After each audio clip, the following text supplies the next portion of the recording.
the most awaited festivals in the month of January is the Lakbayo Festival or the Santo Niño de Tondo. It is the biggest event in Manila, participated by thousands of devotees every year. The event kicked off with a traditional procession of devotees dancing on the street while carrying images of the child Jesus.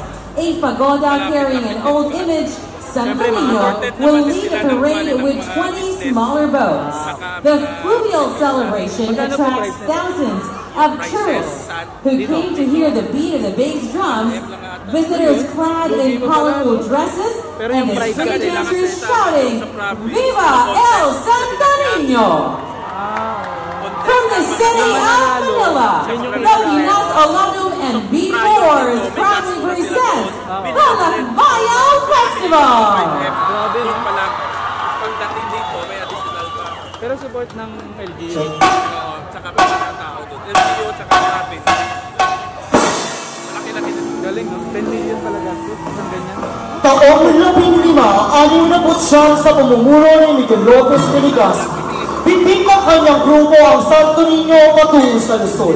Naisipan din ng mga Kastila na ilipat ang sentro ng kapangyarihan ng Espanya sa Maynila.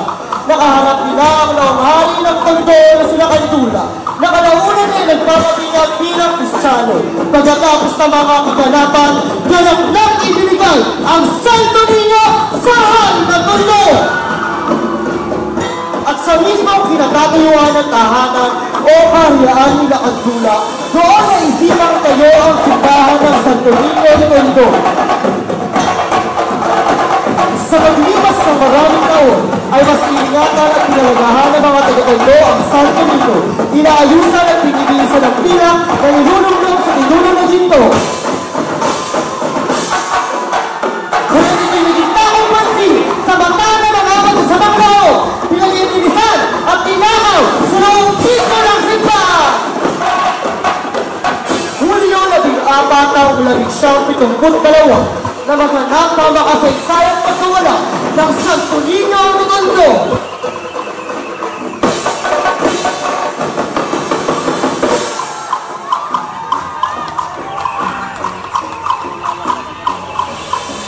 Sa nasabi, isang nagsalang bagyo ang kumagupit sa kamalalawigan sa Luzon.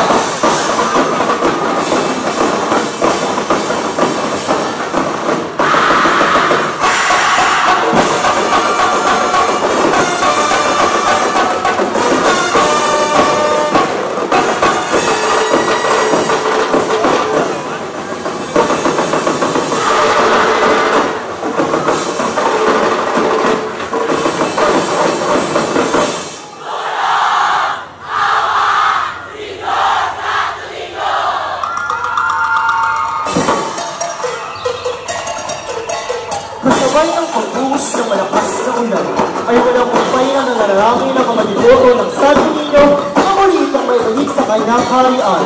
Isa ang noong alkaide ng Maynila ang tumulong manawagan upang may balik ang Santo Niño nang sa ganon ay matigil na ang dilubyong kanilang kinakaalam.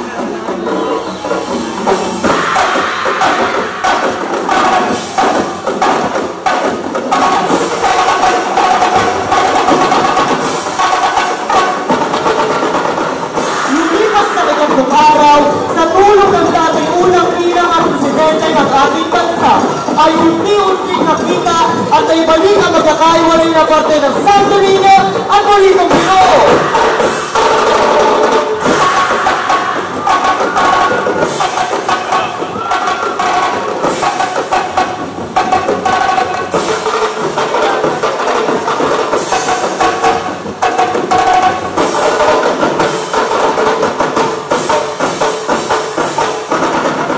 Agosto 2, taong 1972, nang ipresisyon mula kanyang pabalik sa dambana ng Tondo ang Santo Niño at nang muling may balik ang imay sa kanyang harian ay binagos ang araw at tumigil ang pagbuhos ng malakas